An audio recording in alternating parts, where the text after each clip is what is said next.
Brian, stop the tape. Okay, Mike. Oh, wait. Rewind that scene, please. Rewind that scene. Rewind that scene. Rewind it. Rewind that scene. I'm Mike Rizzo. And I'm Brian Bonds. And together, this is Bobo Touch Rewind That Scene. A podcast where we go back in time and relive our favorite movies and how it was made. You know, we dissect it. We talk about our favorite characters, things that resonated with us while we watched it as we were kids growing up together in Brooklyn. And it's just kind of an honor to bring some of our favorite stars and some of our favorite directors and writers on board. It's a monthly podcast where we do this all the time. So thanks for listening. And this one's on The Principal, right, Baby Bond? 1987. Yes.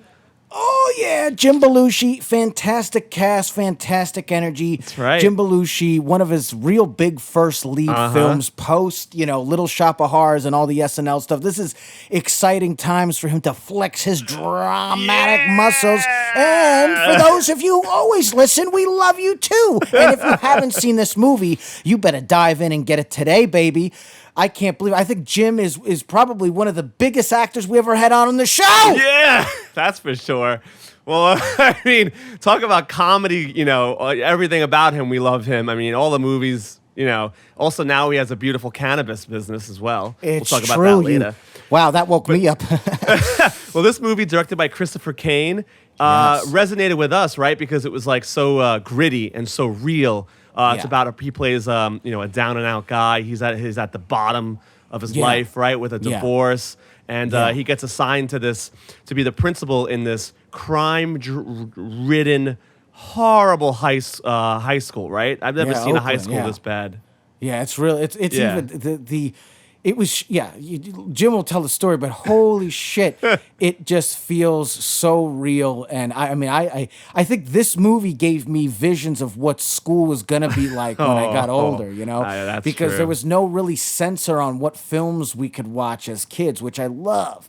But, there's so much, you're right, man. The vibe in this is sick.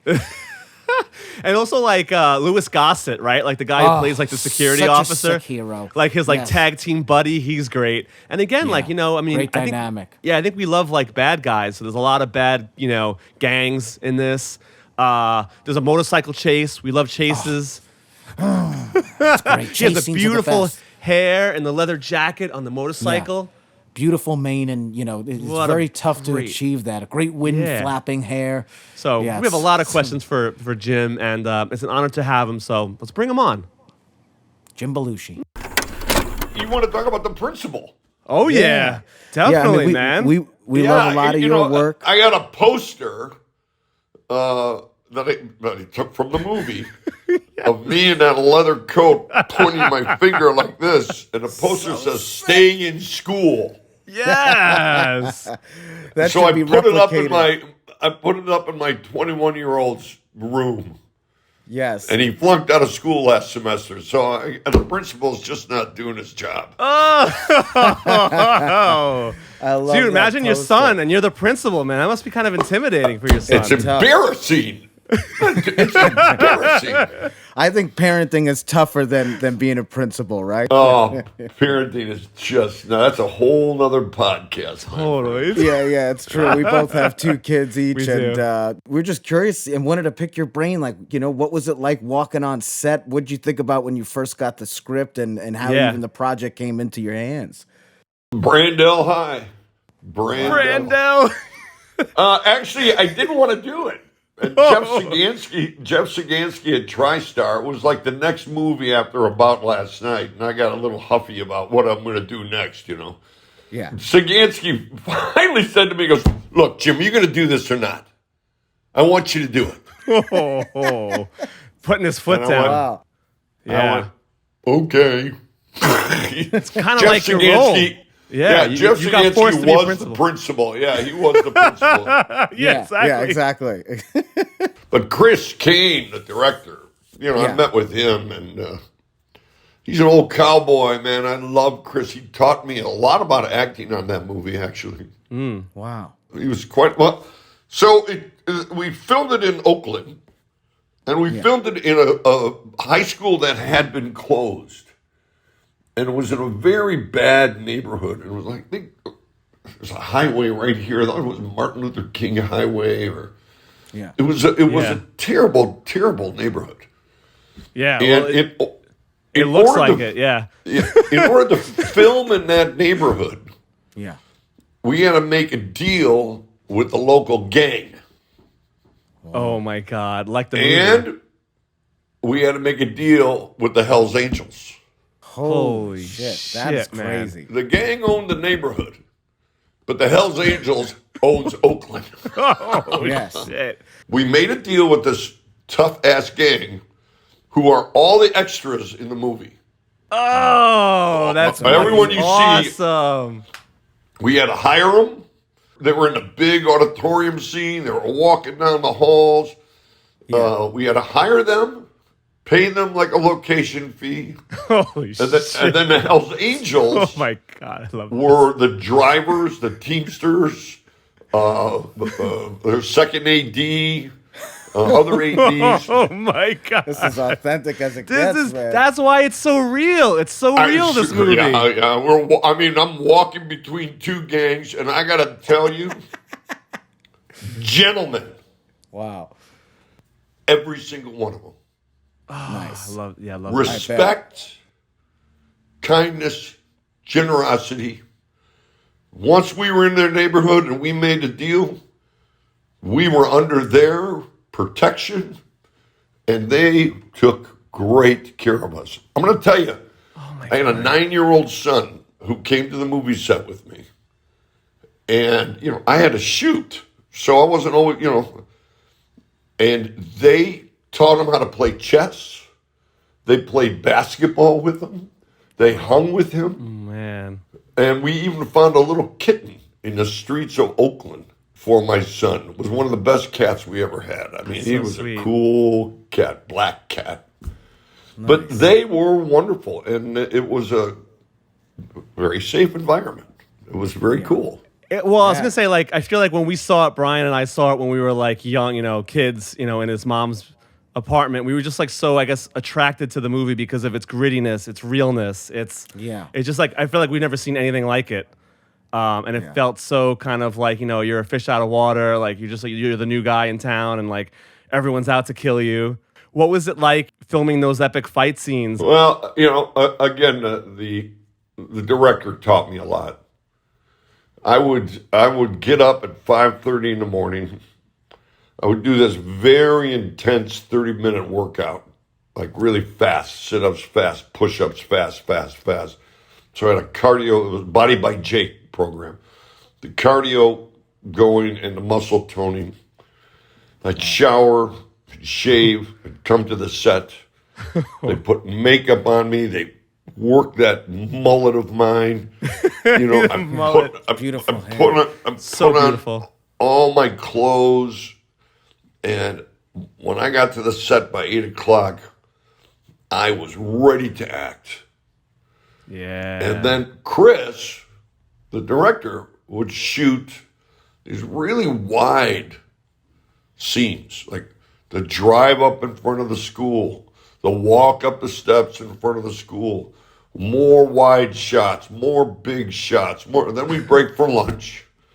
You'd have turkey, which has got the, tryptophan in it, and you get tired. Oh, no. And then they're spraying your hair to keep it. They're putting more makeup on you.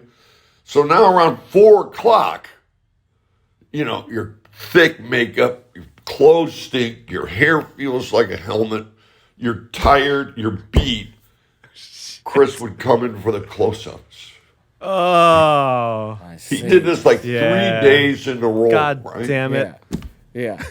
I said, Chris, you're killing me here, Chris. What are you doing? I said, I'm ready in the morning. I am ready. Why don't we do my close-ups then when I'm ready? Why do you wait till the afternoon to shoot my close-ups? And he said, because by then you're too tired to act. Wow. Oh my God.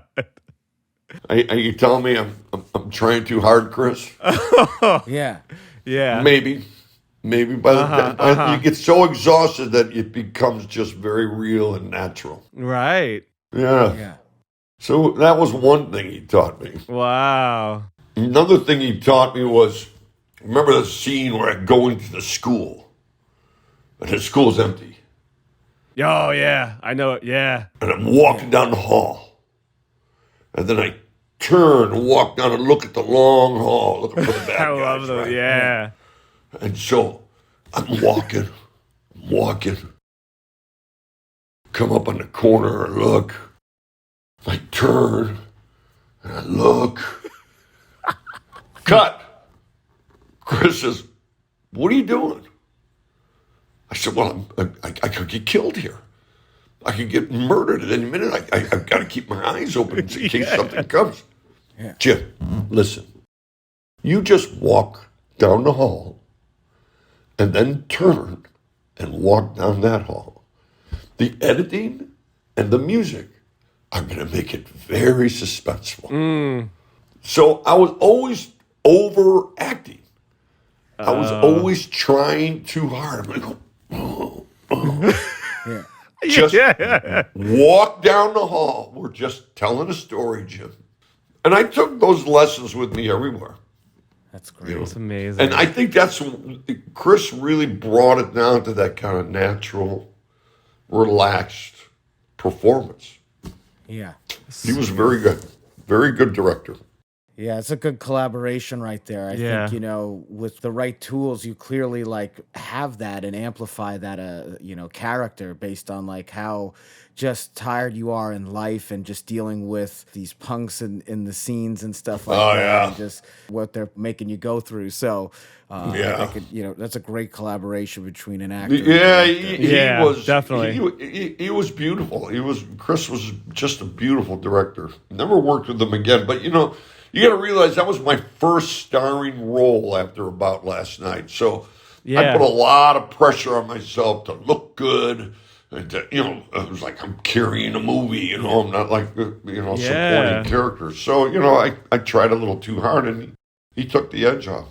Yeah, that's great. And what was it like working with some of the other co-stars? You know, obviously, I think there's some great tension in the last scene. It's amazing. But that guy.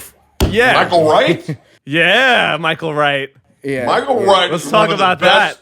I'm going to tell you what a good actor this dude is, okay? This dude, first of all, cool dude, great hang. Yeah. You know, just a great bad guy, a low tone. Fucking great. Just so, this guy murdering people, beating people up, terrorizing everybody. The best bad guy ever, right? Totally. That last scene where I grab his fist and I say no more and I beat the shit out of him. Yeah, you throw him out in front of everyone. And he goes, no more.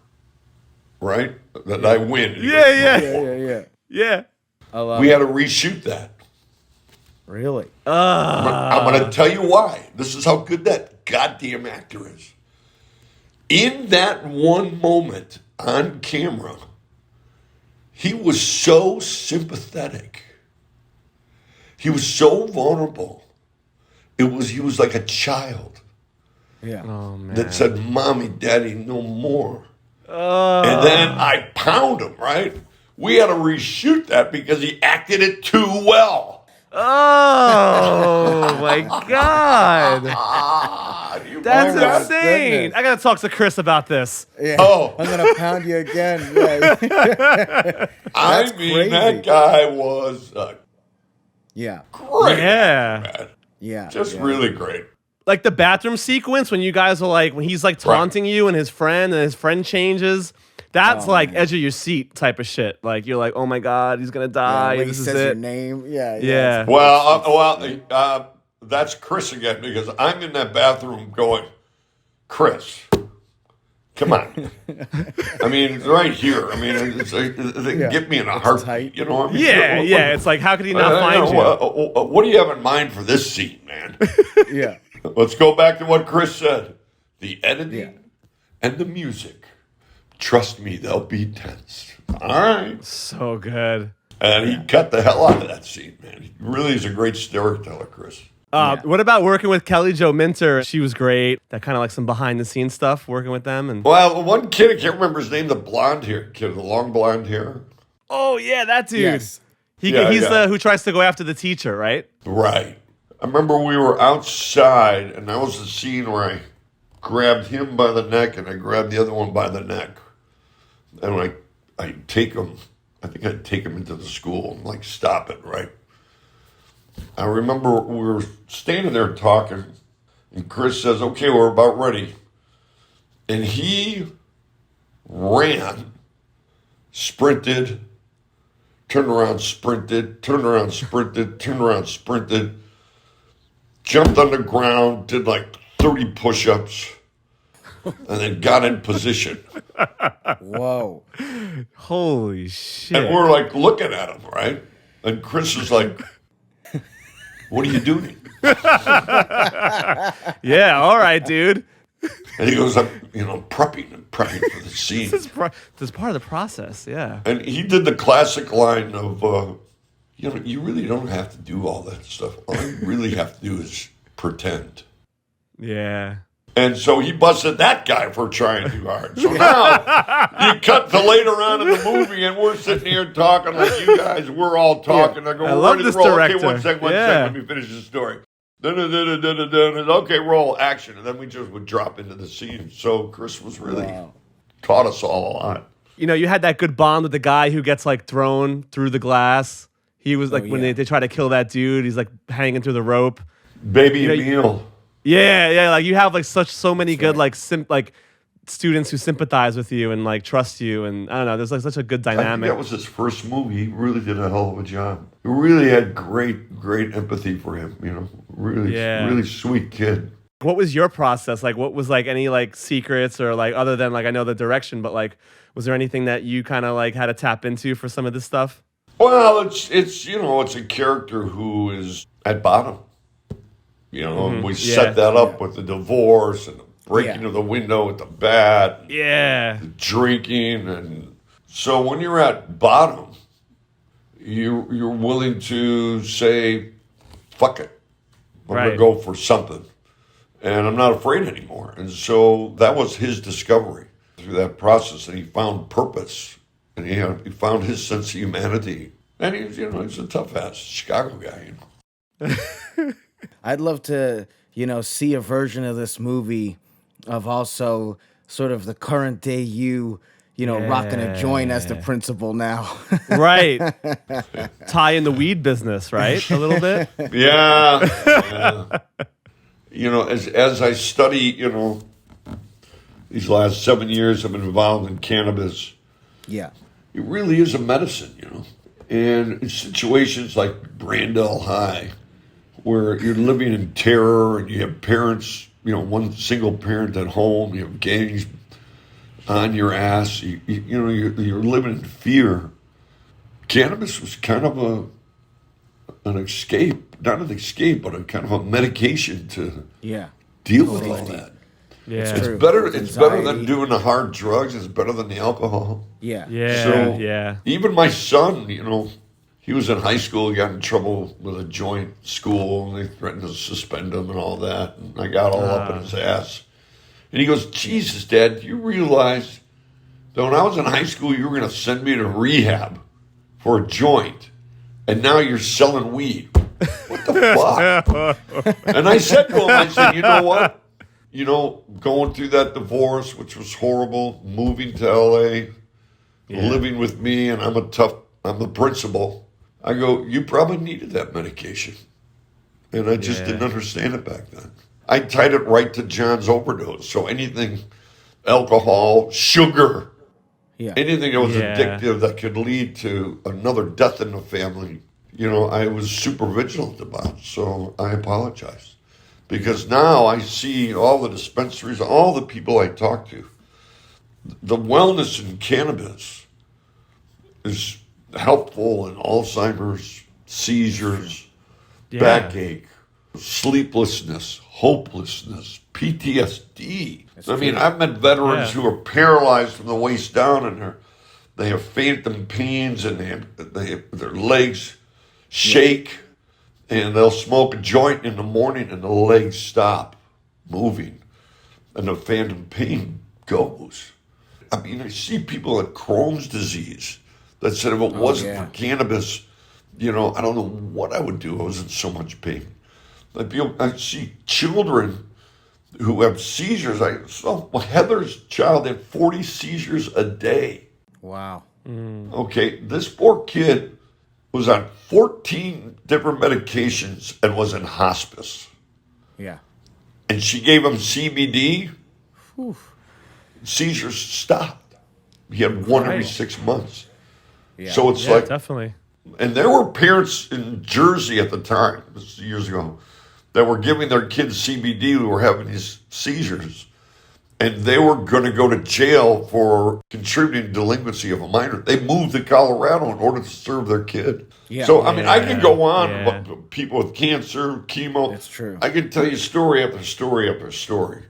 So coming back to Brandell, maybe Michael Wright was the local pharmacist selling weed, Right, it's true. Totally. I don't know. It's interesting to think about. And I do, 100% agree with you. Obviously, I have a ton of back issues. Yeah. And it's such a helpful tool. And I think it maybe would have been a useful medicine back in the day, to chill some of those students out potentially. But totally agree with you 100% on that. Yeah, sure. I mean, you know what they give you for back pain? They give you opiates. Yeah, it's true. It's insane. There's some great stuff out there. There was one called Heroin Cape Cod. It was on Netflix that interviewed 6 to 9 people. Some of them died of a drug overdose. But, regular middle-class kids, white kids, motorcycle accident, car accident, very bad dental surgery, teenage years, 16, 17, came out of those incidences and they gave them opiates. And they got addicted to them. And then they couldn't get the opiates anymore, so they went to the heroin, and then the heroin to overdose. I mean, there's some sad shit that goes on around it. Oh, I know. It's true. If there's one thing that you could say for life advice for aspiring actors or people like yourself to be in the film business, what would you say? How to get into it or stay out of it? Perfect. We like honesty. Stay out of it. It's awesome. My daughter is 24 and she's an actress, singer, writer, stand-up. She does all that stuff. Yeah. And she's in rehearsal right now, and I sat with her the other night for an hour and a half going through all the things that are going through her mind. I said, honey, they don't pay you for the gig. They pay you for the rewind. You go, God, what did I... You'll do it here after. Did I ask him the right question? Did I do this? Did I do this? I should have said this. I should have... and I said, it's torturous, this rewind. And I said, I've been doing it for over 40 years, and it doesn't get better. So why don't you just be a cocktail waitress? Cash business, social, no responsibility, leave fun. work at work. Exactly. Yeah. It's like I wouldn't recommend acting to anybody. All right. Don't stop it. I say marry rich and have 6 kids. I love this. This is the best advice ever. Yeah, I love how pure and real you are. Though. Yes. It's I mean, look, it's like I've seen it a million times, or maybe not a million, but definitely thousands of times.